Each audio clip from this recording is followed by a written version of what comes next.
목자로다 제목으로 말씀을 나누겠습니다. 자, 지난주 말씀은 잠언의 본론의 마지막 부분이었습니다. 한마디로 창조주 하나님께 다스리시는 하나님 나라의 운영 원리인 공의에 자신을 정멸시키는 부분에 대해서 살펴봤습니다. 그래서 하나님 나라의 공의를 행하는 것이 하나도 힘들지 않고 하나도 어색하지 않은 상태, 그 상태를 주님께서 지혜로운 자라 말씀하시고 우리를 그러한 자로 지금 만들기를 원하십니다. 네. 자, 오늘 본문은 이제 결론의 서론이라고 할 수 있겠는데, 제가 당분간 이 잠언의 구조를 그대로 계속 이렇게 올려놓을 거예요. 자, 서론은 어떤 세계관으로 살 것인가, 이 죄된 세상에, 그죠?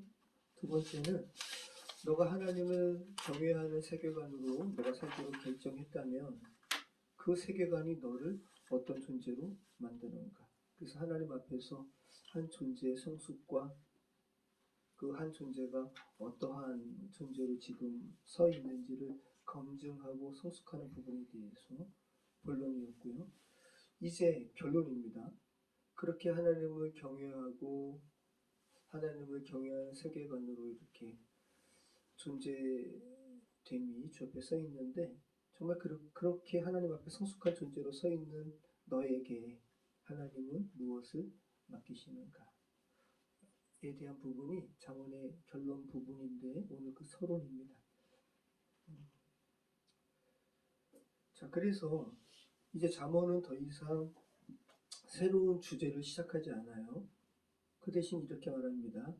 너가 하나님과 지금 정렬된 존재라면 이제 너는 그러면 욕망, 너의 언어, 또 너에게 주어진 권력과 같은 것은 너는 어떻게 다루고 있니? 라는 부분이에요.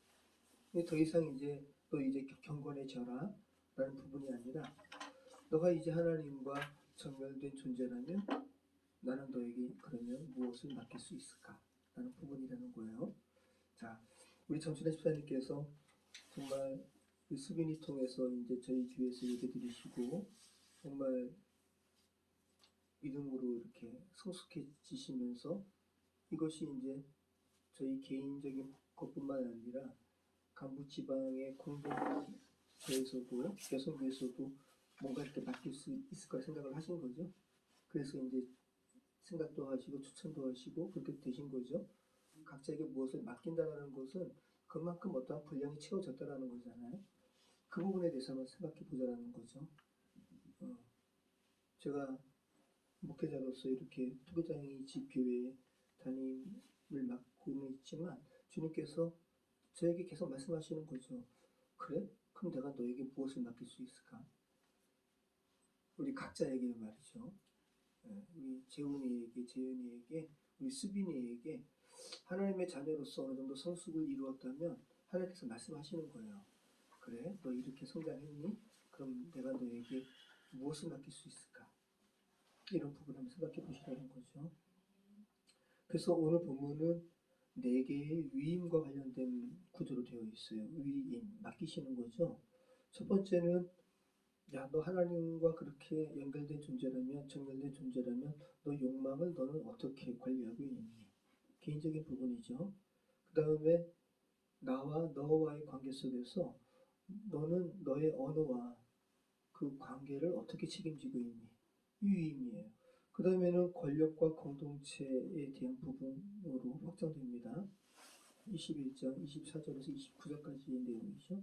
그 다음에 마지막 30절, 31절에서 시간의 흐름이라는 큰 역사의 흐름 가운데 너가 그렇게 하나님 앞에 성숙해 존재하면 내가 너에게 역사의 어떤 부분을 맡길 수 있을까라는 부분으로 오늘 이렇게 점점 위임이 확장되는 부분으로 우리가 지금 나누게 됩니다.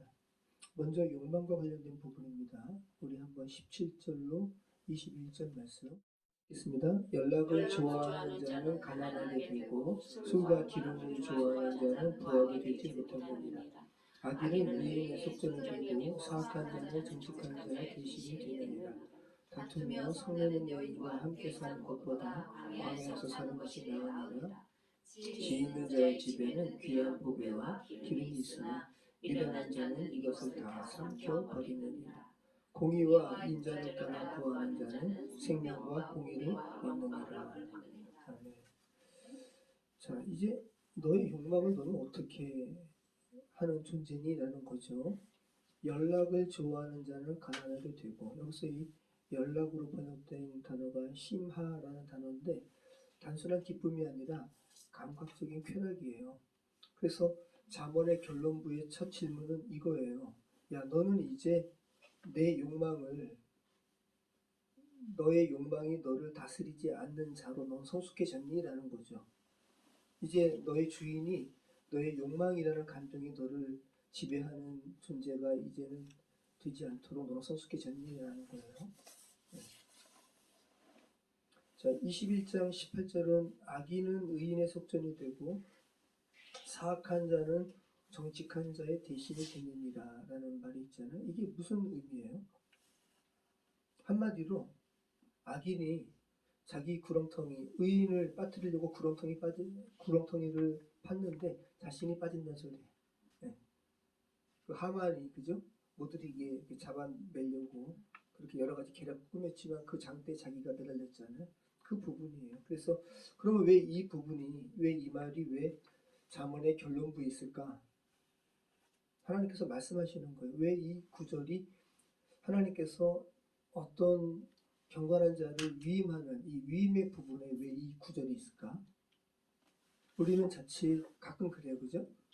우리가 이제 하나님의 사랑으로 어떤 부분이 이렇게 그러면 역사의 악인에 대하여 성토한단 말이죠. 근데 그 성토를 넘어서 적극적으로 응징하려고 하는 부분은 그것까지는 아니라는 거예요. 그것은 하나님께서 책임지신다는 거예요. 너가 직접 악을 응징하지 않아도 된다. 너는 악의 자리를 대신 차지하지 않아도 된다. 남의 악에 너 괜히 왈가왈부 개입하지 말거라. 지금 이혼 아무개 재판에서 지금 백대현 재판관이라는 분이 그 재판 여러 가지 여정 가운데서는 아주 올곧게 정말 이렇게 아주 정말 정의로운 심판을 내릴 것처럼 했단 말이죠. 그리고 최종 구형에서도 한 시간가량을 잘못했다고 계속 성토했단 말이죠. 유죄라고 다. 무슨 국가 그 대통령 경호원들을 개인 사병처럼 한 거, 그 잘못된 거라고, 유죄라고. 그런데 나중에는 결론은 검찰 측에서 구형한 10년의 절반을 구형했잖아요.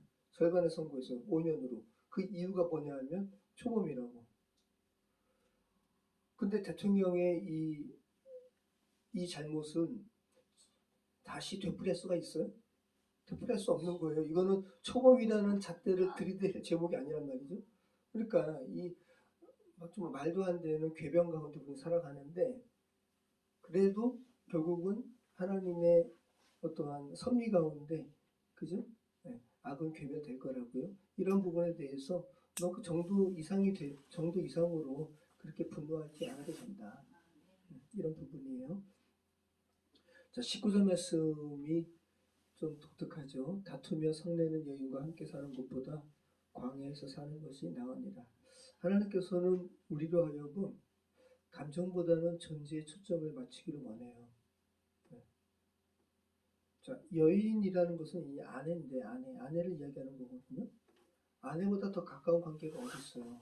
없어요. 그럼에도 불구하고 그 아내와 너가 살아가는데 너의 존재가 이 다툰다라는 것은 여기서 다투며 성낸다라는 것은 고의적으로 계속 그렇게 하는 부분이거든요. 이런 부분으로 너의 존재가 흔들릴 바에야 차라리 혼자 있는 것이 낫다라는 부분으로 아주 강력하게 너의 존재에 어떤 좀 침착함을 유지할 것을 이야기하고 있는 부분이라는 거. 뭐 아내와 그저 별거 하라 이 말이 아니라는 거예요. 존재에 굉장히 초점을 두는 그런 말씀이라는 걸 기억하시기 바라요. 자, 그 다음에 20절 말씀도 독특하죠. 20절 한번 읽어볼까요? 지혜 있는 자의 집에는 귀한 보배와 기름이 있으나 미련한 자는 이것을 다 삼켜버리느니라.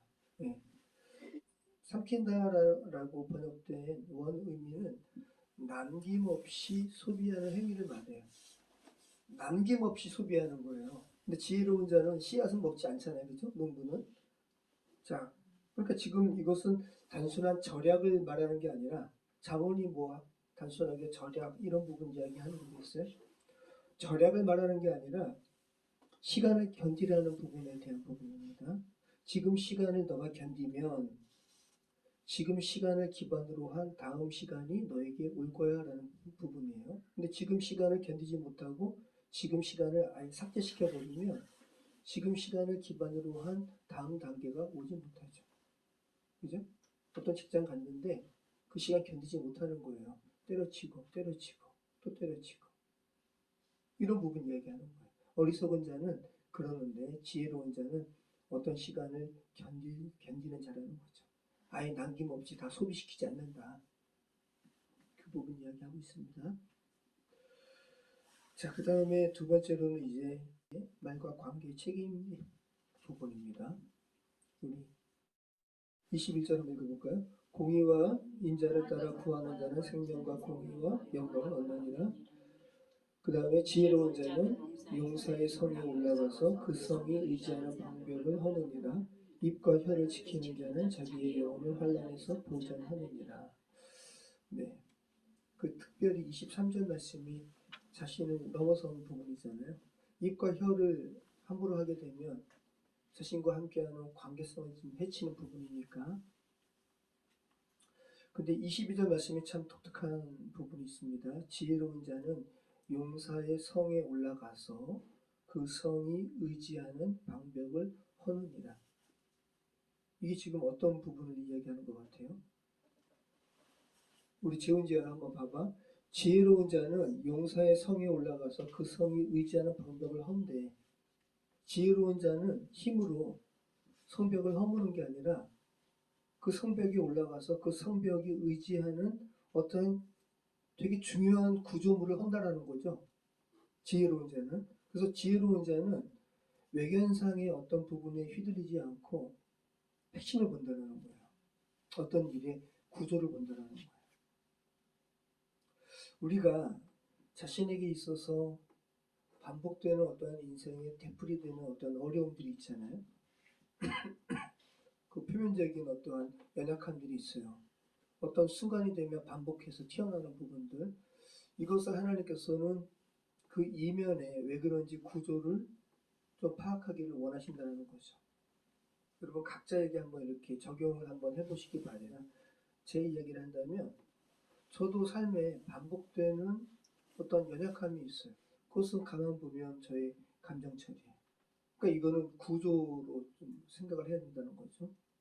나의 근본적인 문제는 뭔가. 이것을 이렇게 생각한다면 지난번에 승부영신 예배 때도 이야기했지만 저 같은 경우는 수치심이에요.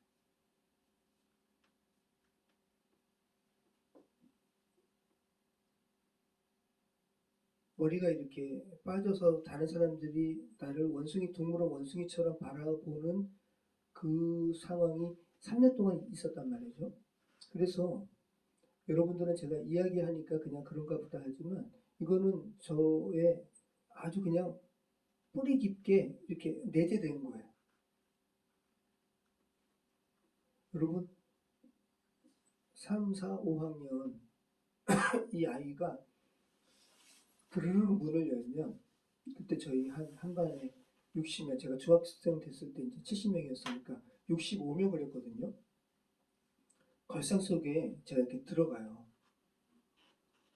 애들은 그게 재밌다고 웃어요. 근데 저는 그게 웃는 상황이 아니라 저는 그런 거거든요. 완전히. 그리고 그때도 이야기한 것처럼 회열바람 불어가지고 썼던 모자가 이렇게 날아갔을 때 제가 주저앉았다고 그랬잖아요. 근데 저는 이만해지고 지구는 영원해진다는 게 어떤 의미냐면 제가 하나님의 은혜 가운데서 큰 존재가 된다는 게 아니라 이 지구에 저 혼자 있다라는 표현이거든요. 지구에 저 혼자 있는 거예요. 지구가 조그매지고 이 지구에 저를 그 수치를 감싸는 존재가 하나도 없어요. 저밖에 없어요. 그게 그 느낌으로 이렇게 다가온 거거든요. 그리고 또 하나 어떤 부분이 있는가. 5학년 때가 이제 머리가 많이 빠졌을 텐데 근데 5학년 여름방학에 화개초등학교는 수영장이 있어요. 가정통신문이 왔어요. 집에 있는데 수영하러 오라고. 제가 무슨 어떤 용기가 있겠어요. 용기가 있는 게 아니라 그냥 놀고 싶은 거예요. 그래서 수영장 갔단 말이죠. 그래서 한동안, 근데 이제 저를 머리 빠진 거 아는 애들도 있지만 모르는 애들도 있고, 근데 그런 가운데 그냥 애들이니까 수영장에 그냥 같이 놀았어요. 근데 그 수영장 담당하는 선생님이 저를 본 거죠. 그리고 자기 딴에는 혹시 뭔가 이렇게 병을 옮기는 그런 상황이면 자기한테 책임이 있으니까 책임자 입장에서 선한 의도죠. 저를 지목해서 나오라고, 그리고 집에 가라고. 근데 저는 알아요. 그 순간도 알았어요. 선생님이 책임자 입장에서 저를 그렇게 하는구나. 알았지만 저는 눈물 나더라고. 네. 너무 부끄럽고 너무 수치스럽고 너무, 그리고 분노가 났어요. 분노가 진짜 분노 나더라고. 분노가. 근데 저를 아이고 선생님이니까 거기에 대해서 제가 뭐를 할 수가 없잖아요. 그냥 또 사귀는 거죠. 제 안에 이 수치감 플러스 분노, 그런 게 있는 거예요. 그래서 저는 남이 그런 의도로 말을 하지 않았는데 저는 순간적으로 어떤 상황에 대해서 저는 이렇게 순간적으로 그 상황으로 확 올라가는 게 있어요. 제 의지적으로 반응하는 게 아니라 신경계가 발동하는 거죠. 그러면서 이건 바로 잡아야 돼 라고 하면서 하나하나 이렇게 이야기하는 거죠. 저희 그 존재됨보다 저의 감정으로 인한 그 상처가 너무 커서 감정이 먼저 반응을 하는 거예요. 아마 이런 부분도 하나님께서 이렇게 저한테 해체시키고 제대로 이렇게 보게 하시는 것 같아요. 여러분 각자도 한번 보시기 바래요. 여러분 각자도 왜 나는 어떤 부분에 있어서 성경 말씀에 비춰봤을 때 또 하나님을 믿는 자녀로서 온전치 못한 이 반응은 내가 왜 하는 거지? 라는 부분을 한번 곰곰이 생각해 보신다면 그 이면에 분명한 어떤 원인이 있고 하나님께서 그런 부분들을 좀 체크하시고 구조적으로 이렇게 바꾸기를 원하신다는 거예요. 여러분 기억하시기 바랍니다. 이게 바로 지혜로운 자는 용사의 성에 올라가서 그 성이 의지하는 방백을 헌다라는 부분이에요. 어떠한 표면에 막 연연하지 않고 핵심적인 구조를 바라보고 그것을 허무는 부분이라는 겁니다. 자, 그 다음에 24절, 26절 우리 같이 읽겠습니다. 무례하고 교만한 자를 이름하여 망령된 자라 하나니 이는 넘치는 교만으로 행함이니라. 게으른 자의 욕망이 자기를 죽이나니 이는 자기의 손으로 일하기를 싫어함이니라. 어떤 자는 종일토록 탐하기만 하나 의인은 아끼지 않고 베푸느니라. 자, 무례하고 교만한 자를 이름하여 망령된 자라 한대요. 그래서 이 교만은 그냥 단순한 감정이 아니라 자기 기준을 법으로 만드는 태도래. 교만한 자는 실수로 교만한 게 아니라 그의 통치 시스템이 교만하다라는 거예요. 내가 꼭 법이지 뭐 이런 거예요. 근데 하나님께서 교만한 자에게 이제는 이제 이거는 나 너의 관계가 아니죠. 공동체예요. 교만한 자에게 공동체를 이끌 영향력을 허락하지 않았어요. 하나님은 욕망만 큰 자에게 아무것도 안 맡기십니다. 그리고 27절 말씀 한번 볼까요? 21절에 어떤 말씀이 있냐면 우리 같이 읽겠습니다. 악인의 재물은 본래 가증하거든 하물며 악한 뜻으로 드리는 것이랴. 거짓 증인은 패망하려니와 확실히 들은 사람의 말에는 힘이 있느니라. 악인은 자기의 얼굴을 굳게 하나 정직한 자는 자기의 행위를 상달하느니라. 그래서 종교적으로도 하여튼간 종교적으로도 이용하는 어떤 악한 사람에 대해서 이야기하고 특별히 29절에는 악인과 정직한 자를 대비하고 있는데 뭘로 대비해요? 악인과 관련돼서는 어떤 단어가 나오죠? 얼굴이죠, 얼굴. 그죠? 악인은 자기의 얼굴을 굳게 한대요. 근데 정직한 자와 관련해서는 어떤 단어가 나와요? 자기의 행위. 그것은 이 데레크예요, 데레크. 자기의 길이에요, 길. 우리 잠언에서 자주 나오는 말이죠. 길. 여러분, 얼굴은 단순한 표정이 아니에요. 얼굴로 사람이 이 사람이 지금 어떤 상태인지 알아요. 얼굴로 상대방의 반응을 알 수 있고 얼굴로 상대방의 관계를 어떻게 대하는지 얼굴에 나타나요. 얼굴을 완고하게 할 수도 있고 얼굴을 평안하게 할 수도 있고요. 그래서 사람이 세상과 마주하는 방식이 얼굴에 다 드러나요. 그래서 악인은 얼굴을 굳게 한다고 이야기하고 있는 거예요. 악인은 세상에 대해서 자신의 잘못된 행동을 고치기보다 오히려 강화한다는 거예요. 이건 아무개가 그렇죠. 잘못됐다고 하는데 그 방향을 점검하지 않아요. 대신 그 얼굴을 더 완고하게 하고 그 기세를 더 등등하게 하는 거예요. 이것이 악의 핵심이라고 이야기하는 거예요. 회개하지 않기 위해서 자기 태도를 그냥 완고하게 해버리는 거. 이걸 악인이라고 지금 잠언은 말씀하고 있어요. 그런데 정직한 자는 얼굴이 나오는 게 아니라 길이 나오죠. 자신의 삶의 방향을 계속 하나님께서 이끄시는 방향에 맞는지 계속 점검하는 자가 정직한 자라요. 삶 전체의 방향성이라는 거예요. 내가 지금 하는 선택이 하나님 앞에서 지금 정렬된 상태인가? 정렬된 상태에서 내가 결정하는 방향인가? 계속 이것을 묻는다는 거예요. 자, 하나님께서는 어떤 자에게 당신의 어떤 사역이랄까? 당신의 나라의 일을 어떤 자에게 맡기실까요? 세상에 대해서 얼굴을 굳게 하는 자에게 맡기실까요? 아니면 자신의 길을 계속 하나님 앞에서 점검하는 자에게 맡기실까요? 점검하는 자에게 맡기죠. 여러분에게 한번 적용해 보시기 바랍니다. 여러분은 문제가 생기셨을 때 얼굴을 굳게 하십니까? 아니면 하나님 앞에서 길을 다시 물으십니까? 한번 생각해 보시기 바랍니다. 자, 그리고 우리 30절, 31절 우리 같이 읽겠습니다. 지혜로도 못하고 명철로도 못하고 모략으로도 여호와를 당하지 못하느니라. 사울나를 위하여 마병을 예비하거니와 이기는 여호와께 있느니라. 아멘. 자, 이 개인 그리고 관계 그리고 공동체에 이어서 큰 시대의 흐름을 누구에게 맡기시는가에 대한 부분으로 확장되고 있어요. 여러분 30절이 무슨 말씀일까요? 지혜로도 못하고 명철로도 못하고 모략으로도 여호와를 당하지 못합니다. 이게 무슨 말일까요?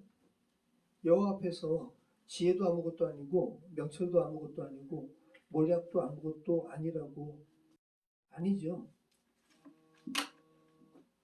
세상의 지혜의 한계를 아는 자만이 최종적인 결론 앞에 도달할 수 있다는 거. 최종적인 결론이 뭐죠? 여호와. 네. 그죠? 시작도 여호와께로 말미암고 끝도 여호와로 끝나는 거예요.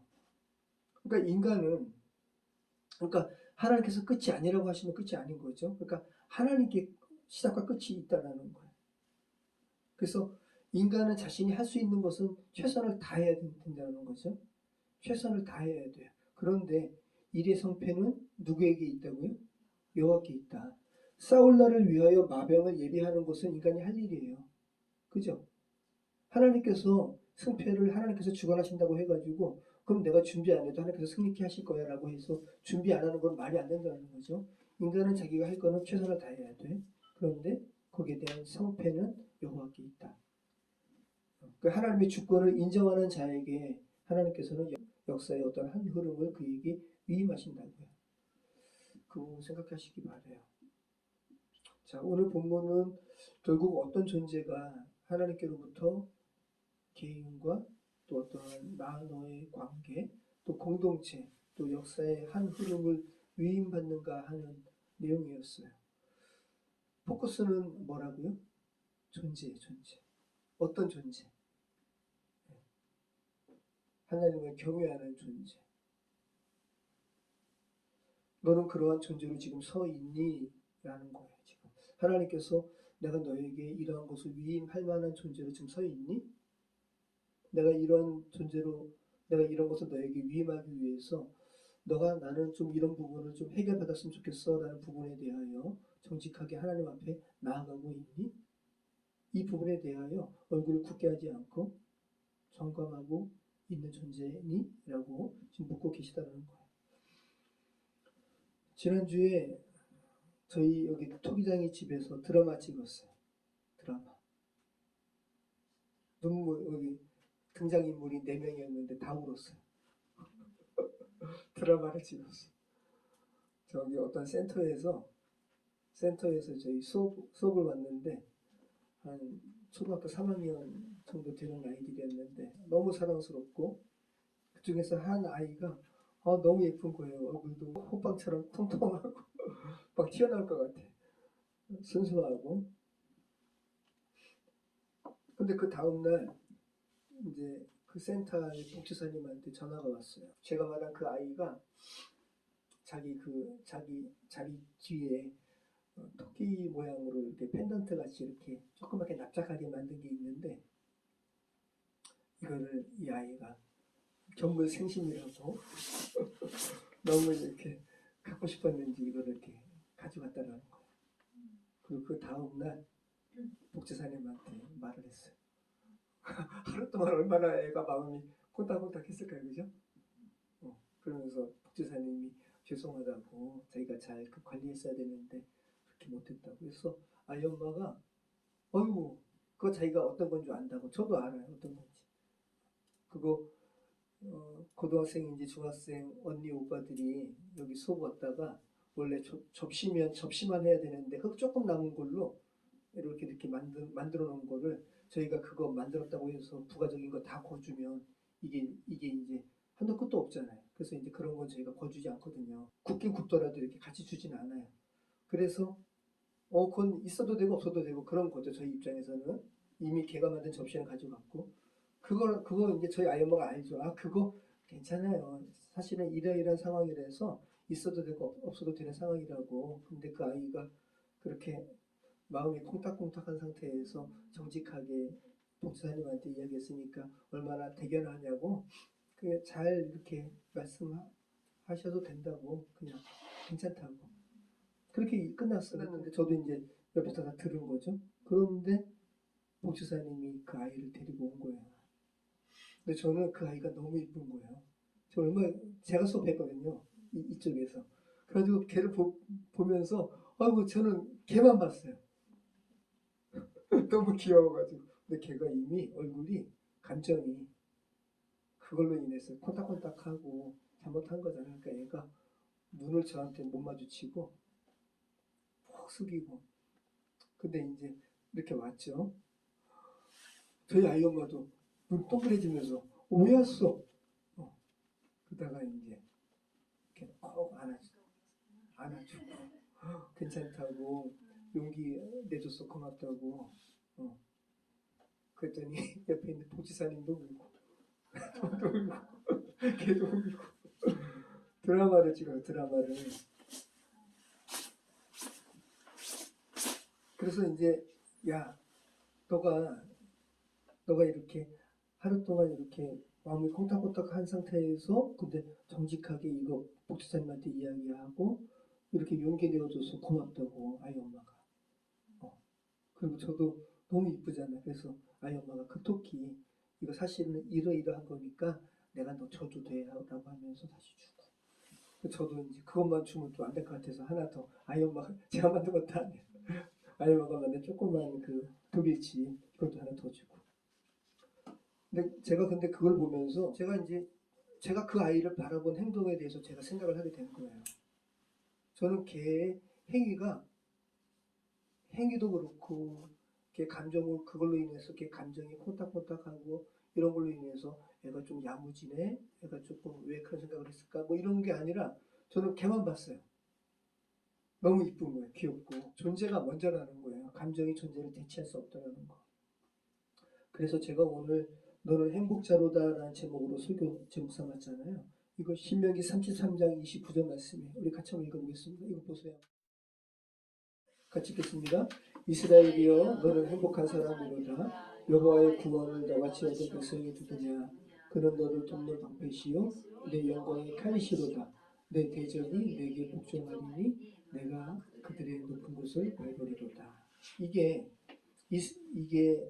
모세가 이제 40년간의 광야 생활을 이제 마치고 이제 가나안 땅에 건너가는 이스라엘 백성을 앞두고 12지파를 다 축복해요. 그 다음에 12지파를 망라해가지고 이스라엘이라는 야곱의 이름이죠. 이스라엘이라고 통칭하면서 축복하는 내용인 거예요.